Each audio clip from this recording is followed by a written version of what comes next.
Yes, na-miss ko to. Finally, I'm back here filming in my room. I know paulit-ulit kong sinasabi that I will share to you what my experience was like when I was reviewing for the boards while I was gone for 3 months. And syempre, dinelay ko ng dinelay, busy-busyhan. And finally, I got to fixing my stuff here in my room and I found this letter. A letter from my past self. And I think it perfectly encapsulates my experience while I was studying for the biggest exam of my life. So I'll go ahead and read it so you can have a clear picture of what my life was like during the boards and lang, so I can reminisce na rin. By the way, if you're new here, again, my name is Aura and I used to always say that I'm a medical intern from the Philippines. But now that I've finally passed my physician licensure exam for the first time ever, hello! I'm Aura. I'm a newly licensed doctor from the Philippines and I make YouTube videos for aspiring med students and future doctors like me. So once again, this video will be all about my experience while reviewing for the physician licensure exam. Mag-aral ka nga. Yung bulaklak na bulok na. Kami, nandito pa rin. Nabubulok na rin po kami. Hello, anong oras na mga madam? Yan, tutulog na siya, oh. Memorize mo na ba yan? Ha, ang daming kulay niyan, friend, ah. Nakatalino yung pakulay-kulay mong ganyan. Study break. Ano yung mo ibon? Ako, ubi ko rin. Hindi ko alam kung anong araw ngayon. Kanya kami yung subject na kinaaral. For those who know me, you know that I love to write. I like to make letters for myself and for others, especially if I want to remember that moment. That's what I do. I write it down. And just like this one, I always start with free writing, as in, I just literally just write. So here it goes. I'll read it and I'll share some backstories about it. By the way, this one is going to be in Filipino. So I know I have a few foreign viewers. Maybe I'll just put a subtitle. So here it goes. Hindi ko na alam kung anong araw na.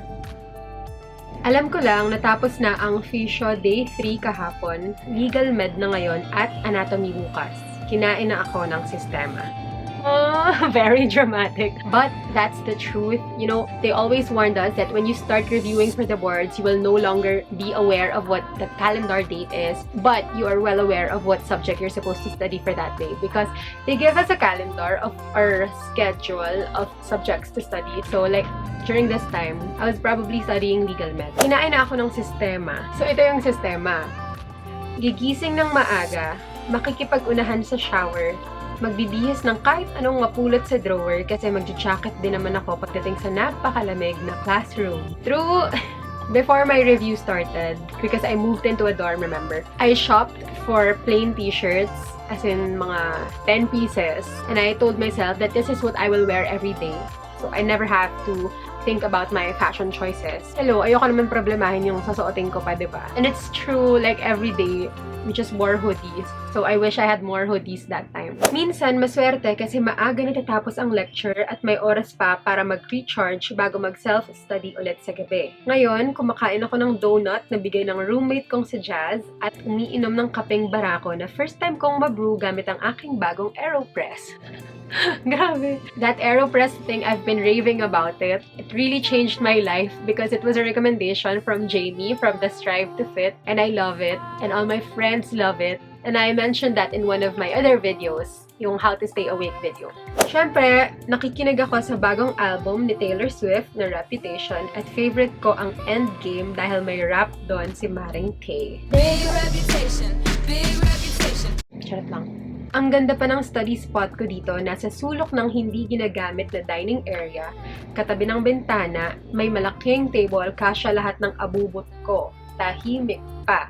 So right now, I'm here in my bedroom and this little table is already my study table. So I hated it. It was never enough. So what I did back in med school is I used to study in our dining area because I needed a big table for all of my study stuff. So luckily, I found something like that while I was reviewing in a spirited place. Ang swerte ko naman, relax na relax ako sa pagre-review.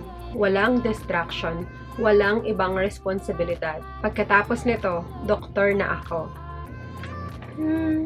That's the one thing that I kept on saying that time. During my review, I felt like I was given everything that I needed. Sobrang spoiled. Like, I had no complaints. My review center was just a 2-minute walk away, and I had a very comfortable room. I had good food and good friends to keep me company. I had everything I needed during that time, and I was so thankful. And my only job back then was to study. Ang sarap mag-review. Because remember, unlike in med school, we had to review for our exams, but we also had to worry about group presentations and class projects, quizzes, papers, you know. During the review, it will be so different. You're gonna start to love studying again and again, believe me. Iniisip nilang lahat, kaya kong mag-top ng boards. Iniisip ko rin naman, kaso lang, puro ata isip at kulang sa gawa. True. Hindi naman ako tatamad-tamad ngayon. Nakaka-discourage lang na ang mga kaklase ko dati pa sila nagsimula mag-aral. Pero ako ngayon lang. Yes, if you remember my last video before I left, I told you guys that I had a very specific goal. Ito mukhang to, ang kapal ng mukha, right? I specifically told myself, of course I should pass the boards, but why not aim higher than that? Why not aim to top the boards? And it wasn't just me, it was me and my friends. Kaya talagang push na push kami. Why not? Why not try? Why not aim for the top, diba? My friends and I, we wanted at least one of us to top the boards. Not just for ourselves, not just for our families, but for our school. And personally, that really changed my mindset. That changed how I worked, and that changed how I acted during that whole review season. I want to tell you more, but I can't put it into words right now. I guess I will be putting it into writing. Tama ng palusot. If there's one person na maniniwala sa sarili niya, it should be yourself. Kilala ko kung sinong nagsabi niyan. Kilala nyo? Bahala na. Basta alam ko okay ako dito. Pag sinwerte na mag-top, wawawi. At ang bago kong bala, the harder I work, the luckier I get. Kaya mag-aaral na me, kape pa more. Love, Aura, January 13, 2018, Espiritu Place. Yeah, that's the whole gist of it. That was my life during the 3 months that I was gone. And it was the best time of my life. Weird, diba? It was really the best. Like, finally, I had a good study habit and I had a good motivation to study. And I felt so inspired and I felt so excited. And I met wonderful people who were there for me during the hard times and the fun times. Yearn! 9 days to go. At anong ginagawa namin ng 11 p.m.? What is the meaning of that? Kain! Pansit Canton, yan. Aral naman tayo dyan, uy. Ligo naman tayo dyan, uy. Hindi ako naligo ngayon. And of course, it wasn't all fun. There were times that I was down and I had to miss out on a few things. And it was difficult. Ano na ba ngayon? Feb 9. 4:52 p.m. Self-study period na, mastery period. Diyan nagkaka-problem ako dahil late ako nagigising. Hindi ko makakuha yung tamang sleeping habits. Ngayon nagising ako 12 noon na. Yung mga kasama ko dito 6 a.m. palang nag-aaral na. So, ngayon feeling ko late ako. Tapos hindi ko pa masyado mag-gets na inaaral. Pero tuloy-tuloy lang. Tuloy lang din. Tapos ito, maintindihan ko rin ito. OB. But overall, we ended up successful. And I missed that time in my life, but I'm ready to move on now. So if you're about to take the boards yourself, okay, I'm gonna have a separate video for you guys just for my other tips. So watch out for that. But for now, consider yourself lucky. Not everyone will be given that opportunity. So take it, all of it, tanggapin mo na. Pagkatapos niyan, after that, you will be a licensed professional and no one will be able to take that away from you.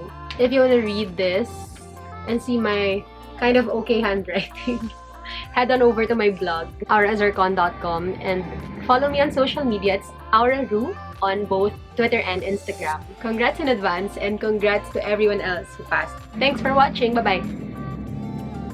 Last 2 days of study. Tignan natin ang sitwasyon sa aming study area. Arte pa ba? 100% passing rate. Yung pa Manila paper pa. Aralin daw namin together. Kalat. Kalat. Kalat. Kalat.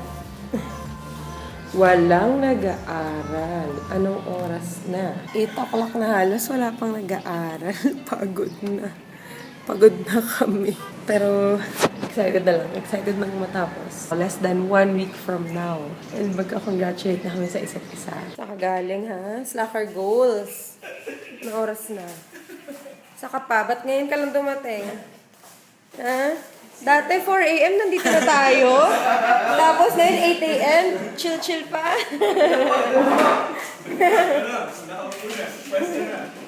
Gumagawa kami ng baon namin bukas dahil tinatamad na kami mag-aral. Yay! Thank you po sa mga magulang. Ibon. Marami po kaming nakinabang sa pakain. Sure ka na.